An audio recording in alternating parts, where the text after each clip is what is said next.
Chad, roll call, please. Ms. DeLosa. Present. Mr. Durham. Present. Dr. Ernest. Present. Dr. Freitas. Present. Mr. Gastineau. Here. Mr. Mapes. Here. Mr. Miller. Present. Ms. Moat. Here. Ms. Runchler. Here. Mr. Watts. Here. Dr. Jenner. Present. We have a quorum. All right, let's please stand for the Pledge of Allegiance.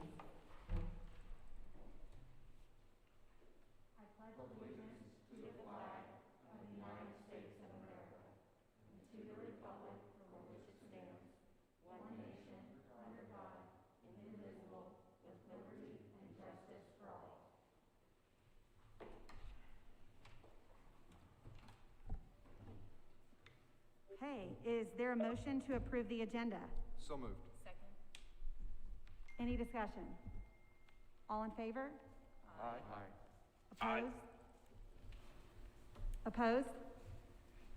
Okay, motion carries. Is there a motion to approve the minutes from February 3rd, 2020 meeting? So moved. Second. Any discussion? All in favor? Aye. Opposed? All right, motion carries. So quick statement, and we've, every month, again, Mr. Watts started with this, and I'll continue it with it. We as a State Board of Ed cannot thank our educators in Indiana enough. Our educators have proven early on, beginning in August, and many of you in the room, we had conversations back in July and August, and it is truly because of our educators why Indiana is in person and has been. And so many thanks for all of the leadership of our schools and just providing that for our Hoosier families. The appreciation and gratitude cannot be expressed enough, and we just deeply thank you. On that note, any other board member comments and reports? Katie? Yes, sir. Is that Byron? Yes, it is. I couldn't tell if somebody else was talking. Can I make a quick comment? Absolutely.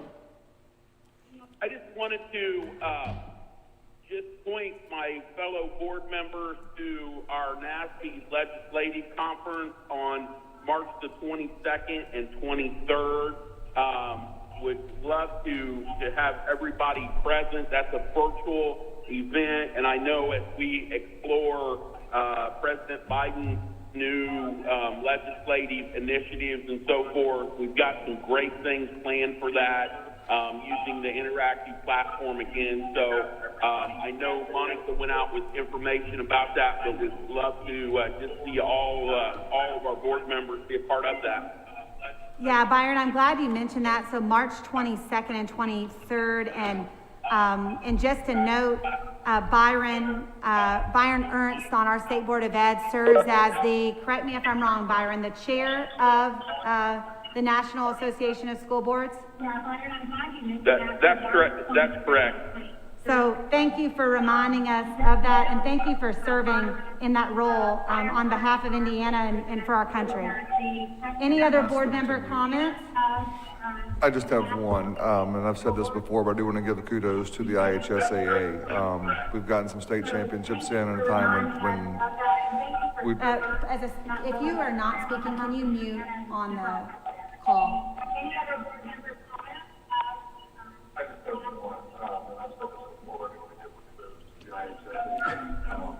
Hey Byron, can you mute your phone, please? I am muted. It is not me. Okay. It might be Pat. Okay. BJ, go ahead and state your comment again. I'm happy to see kudos to Paul Neidig and the IHSAA for making sure that they got those state championships in a time when I know the athletes and families did not think that we would get those in. It was fun to see those kids get the opportunity. So I know it was a lot of hard work and lots of hands went into it, but good job, IHSAA. Yeah, and I think that's a great point, BJ. So not only in-person instruction, but also in Indiana, athletics have been moving. and extracurriculars. I had the opportunity in December to go see a middle school play that was spectacular, and they did it in masks, but they made it happen, and the kids were joyful. It was fantastic. So again, just kudos to our educators and all the work they're doing to keep this non-normal as possible. So thank you for that. Any other board member comments? All right, let's move on to public comment. No public comment today. Okay, then moving to the consent agenda. Is there a motion to approve the consent agenda? So moved. Second. Any discussion? Motion and a second. Roll call, please.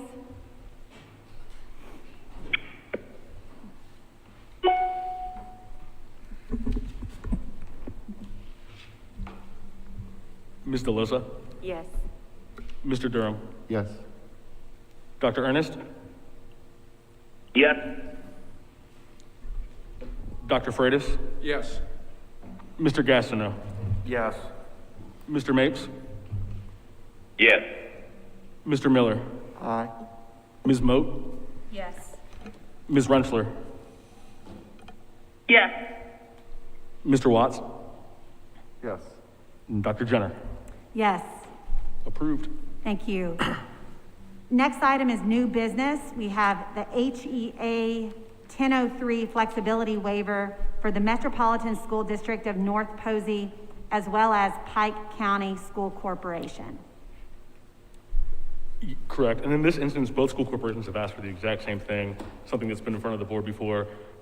It is a waiver from the annual performance report and a waiver from the school year 180-day requirement in order to count the school year in hours or minutes instead of full days. Staff has recommended both be granted, both waivers. So moved. Second. Any discussion? Okay, motion and a second. Roll call, please. Ms. DeLosa, Yes. Mr. Durham, Yes. Dr. Ernest, Yes. Dr. Freitas, Yes. Mr. Gastineau, Yes. Mr. Mapes, Yes. Mr. Miller, Aye. Ms. Moat, Yes. Ms. Renschler, Yes. Mr. Watts, Yes. Dr. Jenner. Yes. Motion passes 11-0. We will inform the school corporations. Thank you. And that leads directly into our first discussion item for today on the HEA 1003 resource update. And I know our general counsel, Chad Rainey, is gonna deliver that. But just prior to getting started, we are getting a lot of, and I know we have several association leaders in here, so this is also for your information too.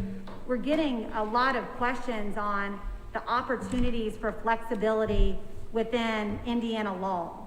And really excited for Chad to share this because it's a one-stop shop for all of the flexibility within 1003 and within other areas in the law to allow schools, school corporations, educators to just move forward as quickly as possible if it benefits kids. And so again, Chad, please brief us on this resource guide and share a little bit more. Yeah, absolutely. So I'd like to give the board a quick update on this and then kind of talk about the future of the document as well. But I'd like to start with thanking our partners at Excel and Ed. So they actually contacted the board staff after 1003 was passed last year, and they actually volunteered to donate resources to board staff in order to put this together, bring in an outside firm to put together the document, check the legal sites and all of that. And so we really appreciate their time and effort on this as well. But what you have in front of you is the beginning of sort of an aggregation of flexibility here in the state of Indiana. For a long time, these programs have existed, but the uptake I don't think has quite been what we would have expected or hoped for by school corporations. And we attribute part of that to the fact that a lot of this flexibility is spread out in the code. It's not obvious to building level leaders, corporation leaders, and school boards where to find it. And it's also not obvious to them how to take advantage of it. And so one of the things we wanted to do was make it easier for both parties, superintendents and principals and school boards themselves, to take a look at this and really figure out where in Indiana code they could find flexibility needed to solve local problems or address local issues.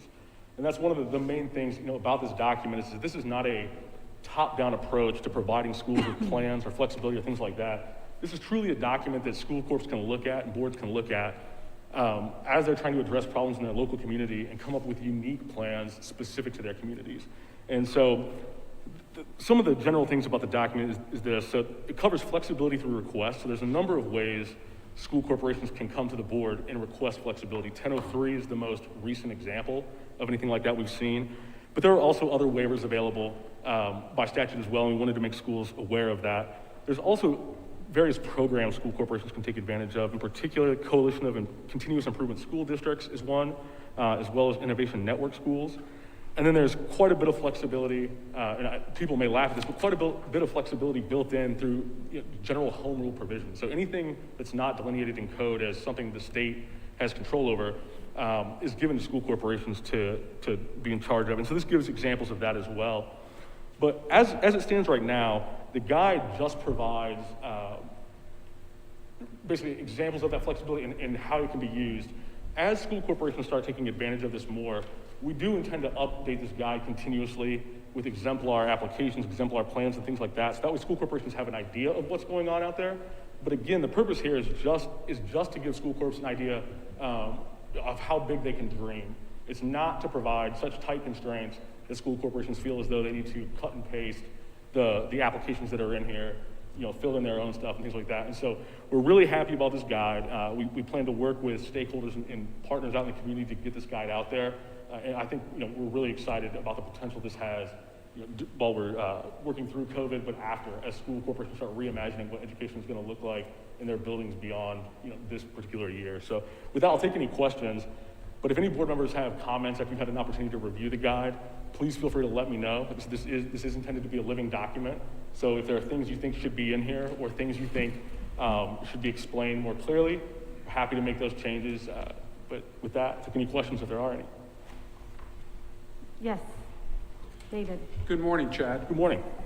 I think there's going to be themes for exceptions that we already see some of that based on the past several agendas. Schools are going for exceptions in certain areas.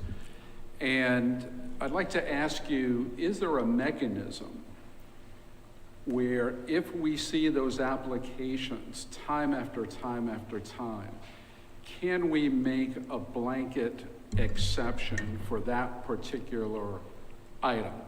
Do we have to change a rule? Do we have to make some kind of a statement? Or what action can we take as a board to help facilitate the implementation of this for public schools? Yes, I think that's a great question, and this is something that we've discussed internally.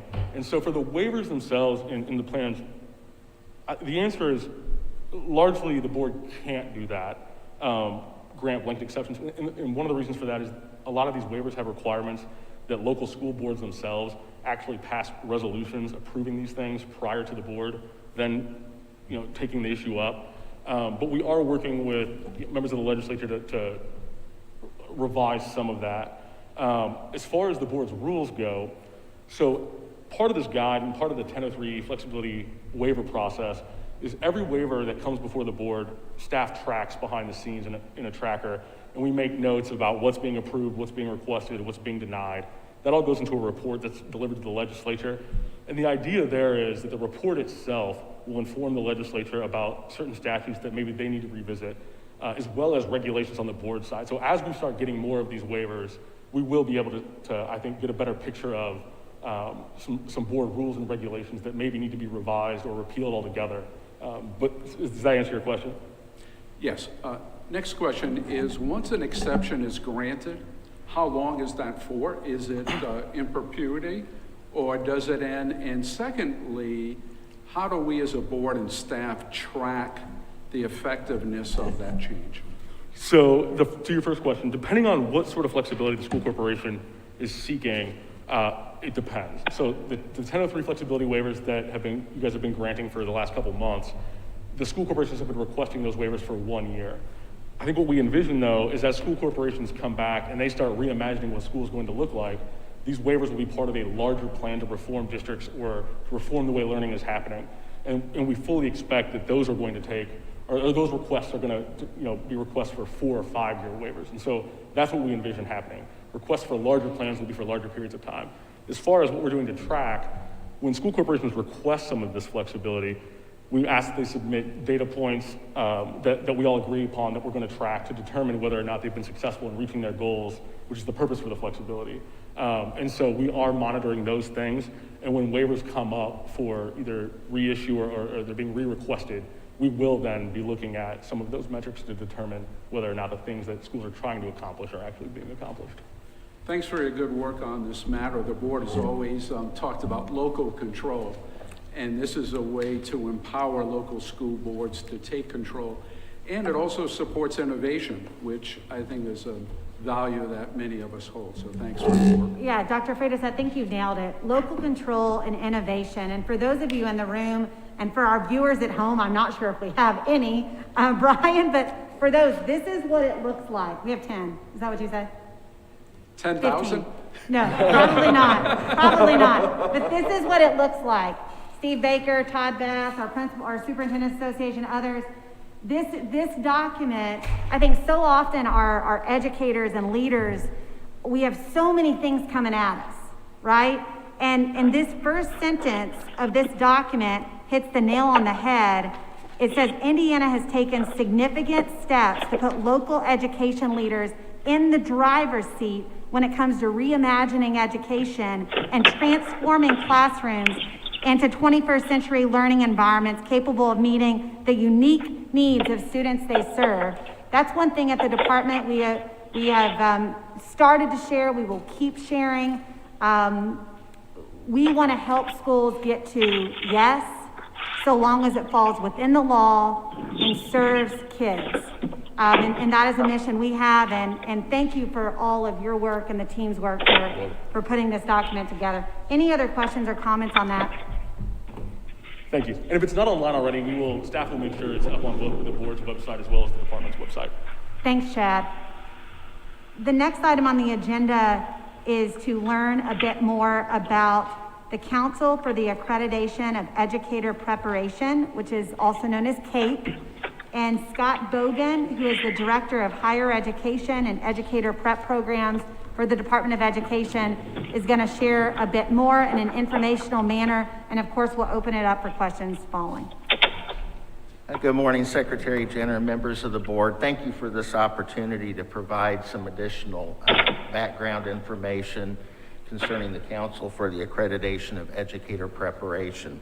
As you know, in the past, I've come before you with new program proposals or reaccreditation recommendations for some of our teacher prep programs, and I've often referenced CAEP. And I know for many of you, it's been a while since we've had kind of provided you some background information about CAEP and what it involves and the work that individuals must do in order to ensure they're meeting CAEP expectations. So today, my goal is to provide you with a brief overview of CAEP, informational, give you some clarity on what's expected of our teacher prep programs, and also for our individual content preparation programs. Am I okay to lower this? Yes. Okay, thank you. Yes, That it's hard. really- I know. I get it. I can't and see. Are you going to be presenting then, Scott? Yes. Okay, I'm going to move my chair then. Okay. After I'm finished, we will be hearing from representatives from CAEP who will be able to share more details about the process, followed by a few brief comments from representatives from the Indiana Association of Colleges for Teacher Education. This is the organization that represents many of our teacher prep programs in Indiana. And they will be able to provide you with the EPP perspective of the work involved in this process. And I must stress that it is a continuous review process, okay? So programs are constantly gathering data, getting information that they need to share to confirm that they're meeting our expectations. So looking at our first slide, just some quick historical background, the Council for the Accreditation of Educator Preparation was created in 2013 following the merger of the National Council for the Accreditation of Educator Preparation, or NCAEP, and the Teacher Education Accreditation Council, or TEAC. And the two, and this is really unusual, but it's not often that organizations join, but the two organizations merged into one national accrediting body for teacher preparation programs. There are 5 key standards that address educator preparation programs, and I must stress we're talking about educator preparation programs, the unit, the organization. There are also standards for each of the content areas that are within each EPP, which we'll talk about in just a minute.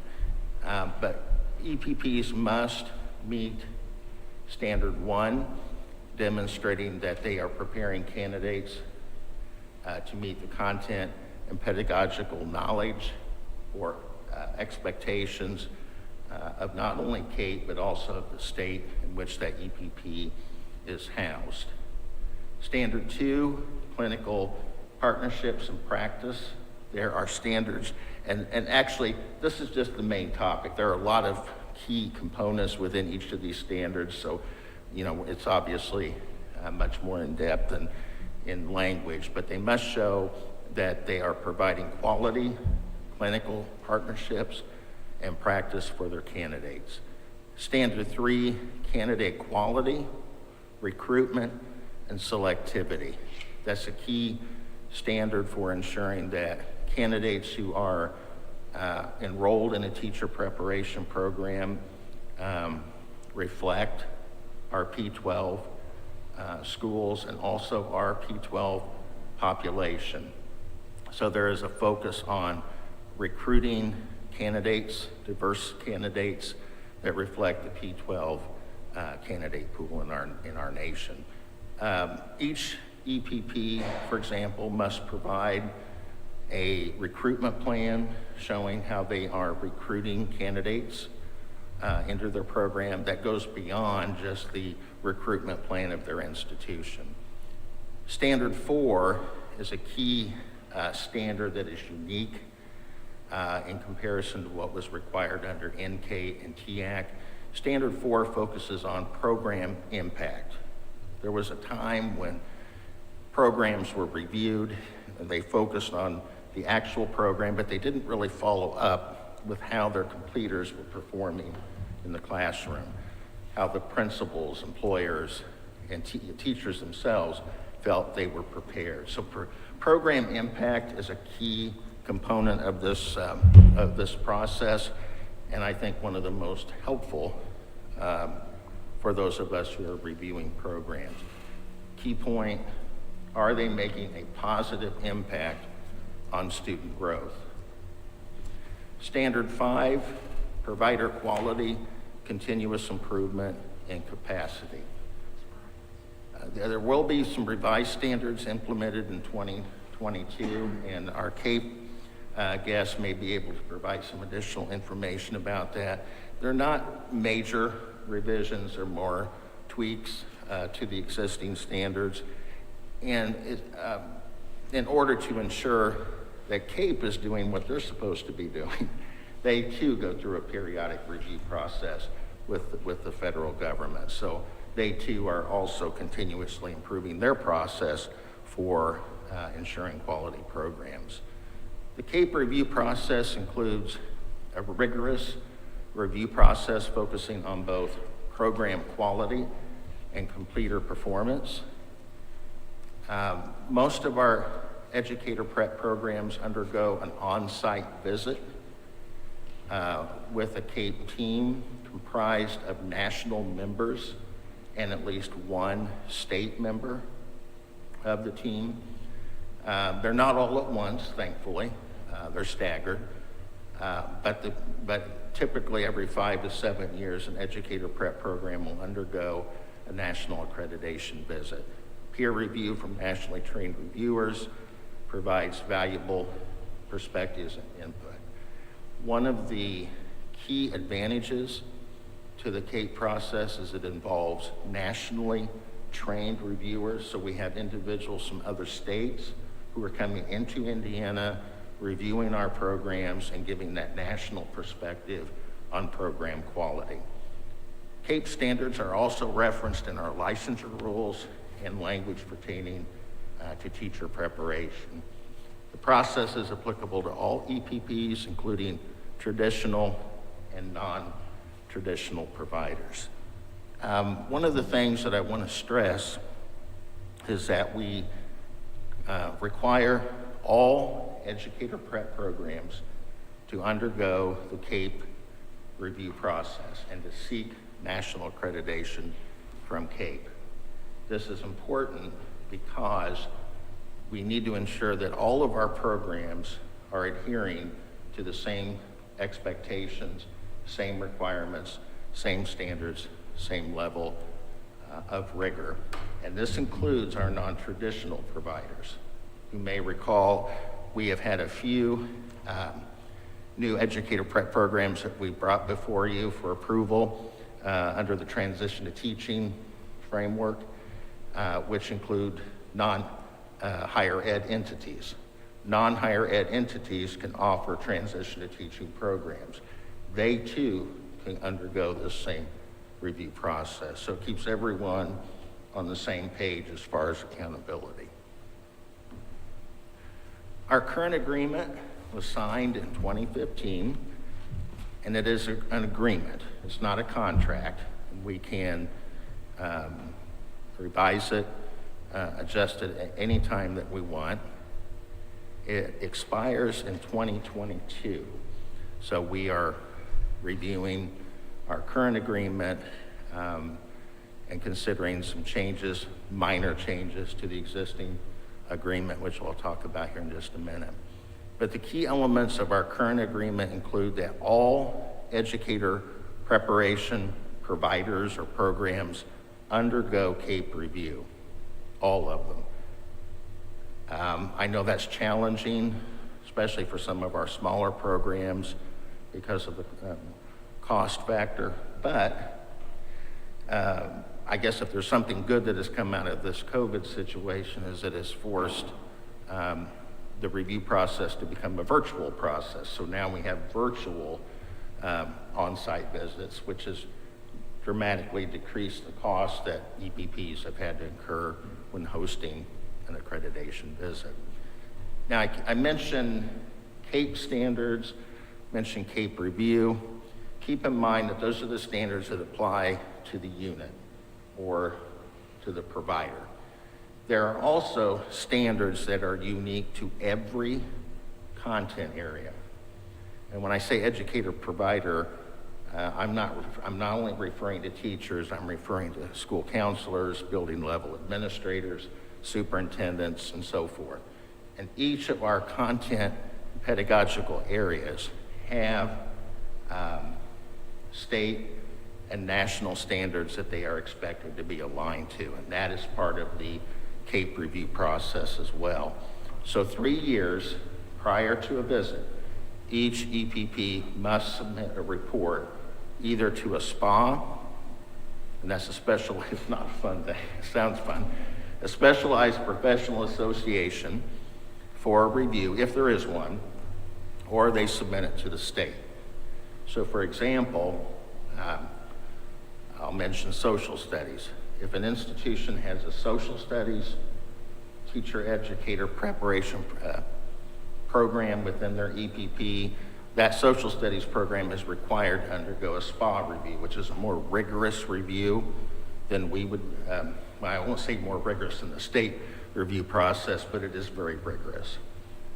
And we require programs with a SPA to undergo not only a SPA review, but to seek national recognition. Not all of our content areas have SPAs. For example, elementary education, and we have just a few of those in Indiana, as you know. They are reviewed now by the state because there's no longer a SPA for elementary. So we recently updated our state educator standards for elementary, to reflect the new standards that are expected by CAEP, and then the board, as you know, approved those a couple of years ago. I do want to give a shout out to Renee, who works with me, Renee Barada. She helps coordinate these state reviews, and we have many of those each year. We have members of institutions who help us review individual programs within each institution to ensure that they are aligned to our standards.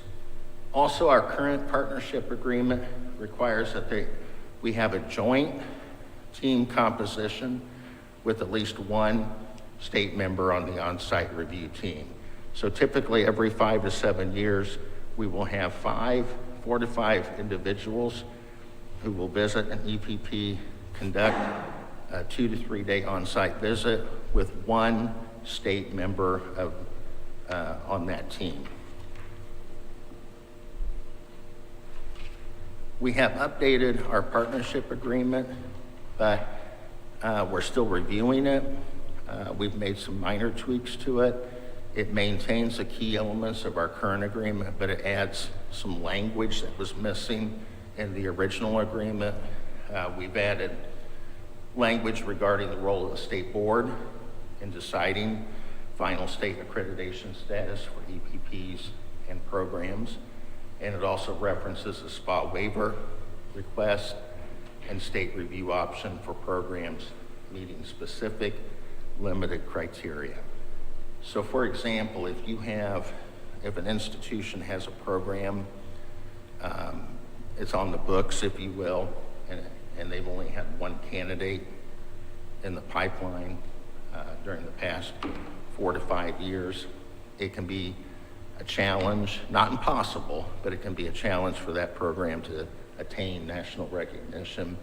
So we do have a process in place where a program can seek a waiver, and we will review that program in lieu of a SPA. But the key point is each program will continue to be reviewed. The revised agreement will be valid for 5 years, but again, as I said earlier, it may be adjusted at any point should the DOE decide to modify the existing requirements. Okay, I failed to mention that I also provided you with a summary document of the CAEP accreditation process with information about new program reviews, new program approval process, important terms. It is very difficult to summarize CAEP in one document or even in a presentation. You almost have to live it to understand it. So that's why I thought it would be helpful to invite representatives from CAEP to speak with you, and they will be joining us here in just a minute. And we'll again also be hearing from some of our Educator Prep program representatives. Before I move over to the CAEP representatives, any questions from board members? Oh, let me turn the volume up on our friends here on the phone. Any questions so far? All right, well, Scott. That's a complex topic, Yeah. It really is. Well, and accreditation, for those of us who have been through accreditation yeah, and in all any of us way, gone through it is- similar things, just different, Yeah. groups, different accrediting bodies, and different reviews. Yeah, thank you. So let's go ahead and meet our CAEP Okay. point people. Are they here today? They're calling in. Yeah, Madam Chair, this is Chris Cook, President of CAEP. Matt Vanover is also on the phone, but for simplicity and ease, I'm fine answering any questions and providing additional details. Scott, commend you on a great job overview, especially on the standards. I can talk about the revisions to the standards briefly and make a few points if you'd like. So let's pause before you, first of all, Chris and Matt, thank you for joining us. Really appreciate it. Any questions for them, just right out of the gate? Yes, And we Dr. do have your Freitas. PowerPoint up too, Chris. Oh, they have so a Yeah, it's PowerPoint? right behind you, but I just want to let them know we have it on the screen if they need to reference it. Okay, Chris and Matt, do you plan to walk through the PowerPoint? We can certainly do that. I can do that if you like, or I can take questions, really whatever your preference is. It's Okay. just 2 slides, so it has just some points on Are you it. okay? So Pause. but it's entirely up to you. Yeah, you know what? Let's go ahead and have you share the 2 slides. And then I do see that we have a question for you. So, Take questions, really whatever your preference is. It's just 2 slides, so it has just some points on it. But it's entirely up to you. Yeah, you know what, let's go ahead and have you share the 2 slides. I'm gonna text and make sure our board members are muted. You text both of them. Yeah. Chris and Matt, we're getting a lot of feedback on our end. I hear that. Nothing like hearing your voice repeated back to you, right? So Right. it looks like we're good to go now. And why don't you go ahead and share your slides? Thank you. Okay, thank you. Thank you so much, Madam Chair. So as Scott mentioned, CAEP exists from the merger of 2 prior national accreditors. We currently have over 700 providers nationally and internationally. Another point I wanted to emphasize, we're the only accreditor of educator preparation recognized by the Council for Higher Ed Accreditation. That means that organization oversees us, and every year we have reporting to do and continuous improvement, just as we ask our providers. We are also seeking U.S. Department of Education recognition. Mentioned revisions to the standard. In part, the revision was to incorporate U.S. Department of Ed requirements. That'll be a couple-year process. It won't be immediate, but it's one that we're also going through. We currently have 32 state agreements nationally, and Scott, of course, had mentioned the relationship and partnerships we have with specialized professional associations. I know that's important in your state in particular. A couple of the things I'll mention about the standards themselves. The revisions included, we did have technology and equity diversity as cross-cutting themes to our standards, and those became more enhanced with the revision that occurred this past summer and was approved by our board in December. And that was, by the way, on a 7-year timetable that the board is required to review their standards, and we did get it done in that 7 years. We weren't anticipating, of course, the pandemic like anyone else, but the emphasis on technology came in handy, so they're now up to date with that. The final slide is just around some of the advantages, I believe, for states for CAEP. One is the structure of our governance and committees. We do include state voices in all of those. We have 3 commissioner spots on our board. I'm a former commissioner from Illinois, actually, the state there, Tier West, and served as commissioner for 8 years. And Matt and I bring insights into what's important to states in the dual purpose of accountability and continuous improvement, which accreditation provides. I mentioned our standards are research-based. We do have a standing committee of the board, a research committee including researchers from all over the country, and their areas of expertise in relation to our standards and component. Scott mentioned our nationally trained volunteers. We have a pool of about 700 from all the states. We also appreciate the joint review option, which Indiana has with us through the current state agreement, where you participate on reviews with us. And feel that, we're also a consequential accreditor in that we do put providers on probation. We have made decisions to revoke or deny based on our standards. Currently, out of 300, we had 8 revocations, denials, and 28 on probation. A provider who does go on probation means that they would get a review within 2 years. And of course, we have annual reporting requirements for everyone we accredit. We often talk to providers about the advantages they see, and they'll often mention a focus on improvement, continuous improvement, helping them to have a focus to set up a quality assurance system and highlight things that they do well are all advantages for providers as they go through. And with that, I'm happy to take any specific questions or elaborate on anything you'd like. Back to you, Madam Chair. Well, Chris, thank you very much for your presentation. And any questions? Dr. Freitas? Question is for Chris. Chris, this is David Freitas. I work at Indiana University as a faculty member. And my question deals with standard 4 program impact. And in the NCAEP days, we had an input model of assessment. We would look at what an institution would provide in their program. And since CAEP, we've gone to an output model, looking at the impact that our candidates have on students and schools. And that has caused some consternation at universities on how do you measure that? And I see Scott nodding his head. Yeah, that's the greatest challenge. It's not only an Indiana issue, it's a national issue as I talk to colleagues across the country. And I'm 100% behind it, but it really has not worked. So is there any discussion about modifying program impact standard to something else, or what's your current thinking on that?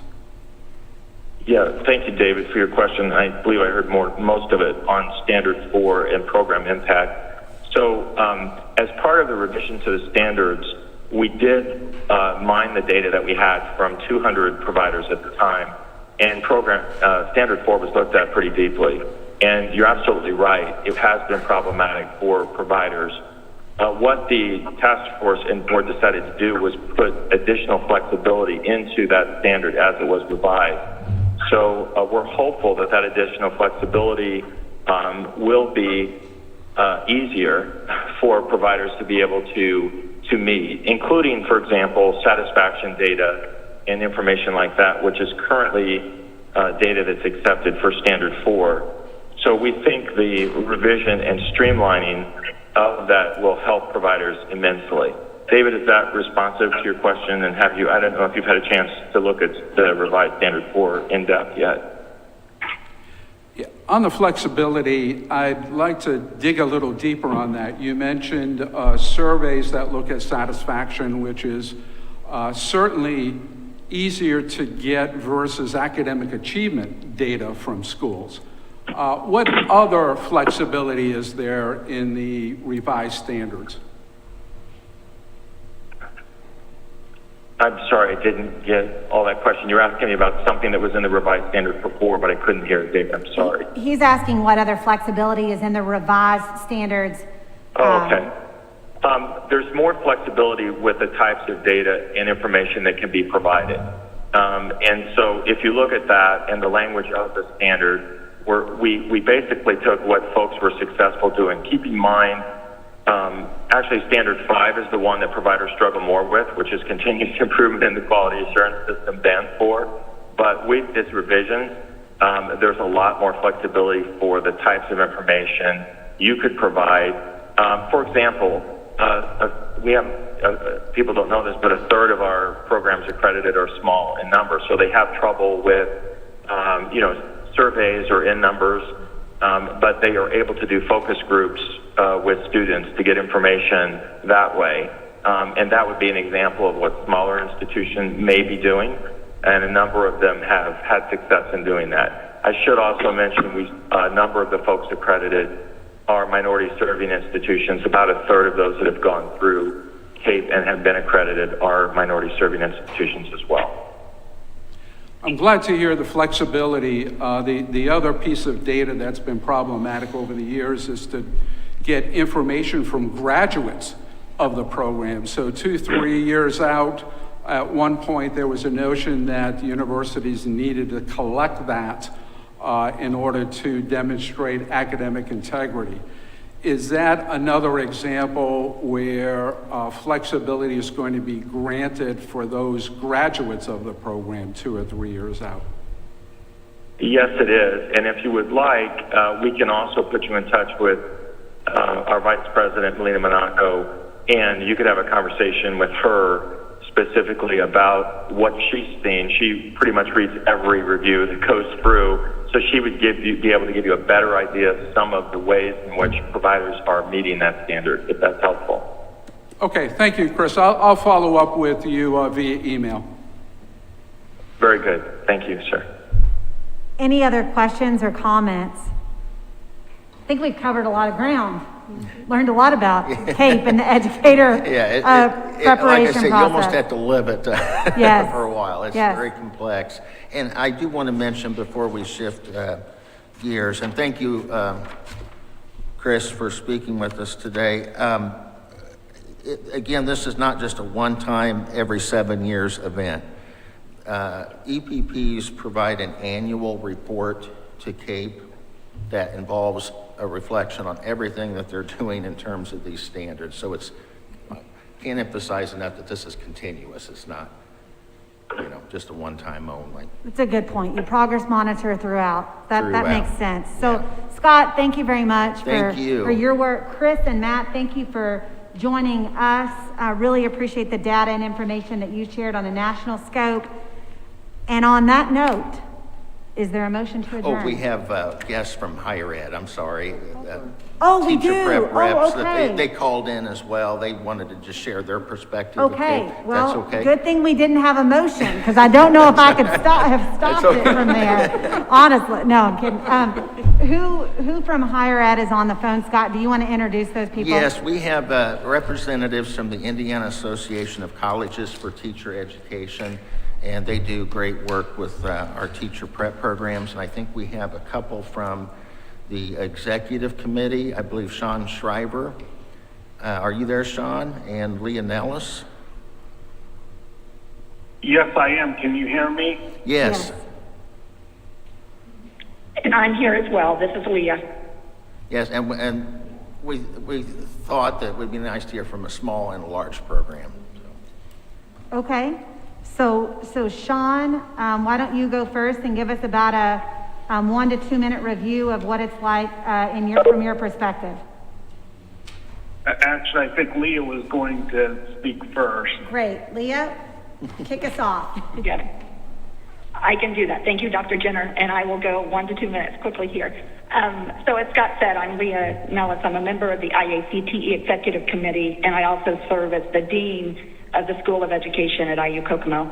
I appreciate the opportunity to share some perspective on behalf of EPPs about the benefits and the importance of the CAEP accreditation process for us as preparation programs.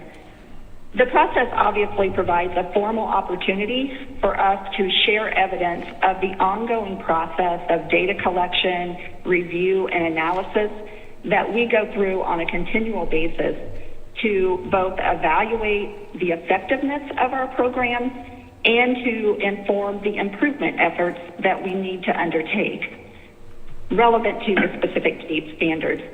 Obviously, programs also rely heavily on that outcome data to monitor candidates' development over time to ensure that they are developing the knowledge and skills and having impact on candidates or impact on P-12 learners, as we've already mentioned with Standard 4. The CAEP accreditation process and the standards provides an assurance that all of the Indiana programs are preparing professional education candidates to meet the same rigorous accreditation standards and requirements, and that's very important from an accreditability perspective. The process also is an opportunity for programs to receive feedback on areas in need of preparation and particular candidate experiences that can be improved or strengthened, while at the same time illustrating strengths and particular points of effectiveness. I think one of the other main benefits that we have certainly appreciated as a relatively small EPP is the opportunity to collaborate with our P-12 school district partners. It's an important part of our work and a critical part of the CAEP accreditation process.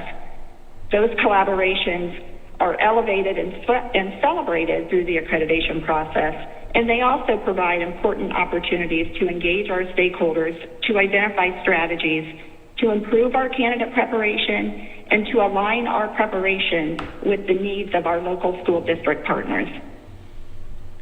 So I appreciate the opportunity to share those from our perspective, and we'll turn it over to Sean, who I believe has a few other points to share. Thank you, Dean Nellis.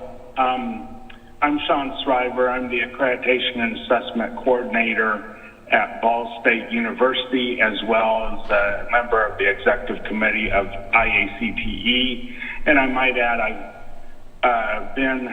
I've helped facilitate 2 successful accreditation visits for Ball State University.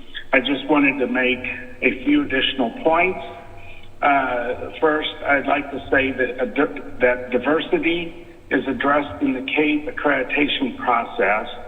Programs provide data regarding candidates' ability to meet the learning needs of diverse P-12 students. Programs also articulate strategies for recruiting diverse candidates specifically into teacher preparation programs, and then we monitor that data continually to determine how the plan can be improved. Second point is that technology is a key component in accreditation, providing programs with the opportunity to share how candidates are prepared to utilize technology in their future classrooms and instruction. My third point is that each content area offered for licensure submits a rigorous program report to either their national association or to the IDOE. This is what Scott was alluding to. This is done 3 years prior to the accreditation visit and includes data from 6 to 8 key assessments in the program, along with narratives designed to articulate how all program candidates meet those content standards. And then my final point is that throughout each 7-year cycle, faculty, staff, and P-12 officials continually review performance data to improve the program. So I want to stress that this process does not begin a couple months prior to the accreditation visit and end when the accreditation visit is completed. It's continual throughout the 7 years. Thank you for your time, and those are the points that our association wanted to make regarding accreditation. Yeah, Sean, really appreciate your perspective from Ball State, and Leah, yours from IU Kokomo, and just your generally your contributions and impact on our Indiana educator pipeline. So thank you for sharing that perspective. I'm glad we were able to hear from you. And Scott, I don't want to call for the motion for adjournment anymore. Are you? We're good? We're good. All right. And if you have any questions, just email us. Thank you so much, Scott, and all of those who have joined us today. And again, really appreciate your work on the CAEP process. Do we have a motion to adjourn? So moved. Second. We have a motion and a second. All in favor? Aye. Opposed? Just kidding. I don't think that's an option. Yeah, we're good. Thank you. Thank you.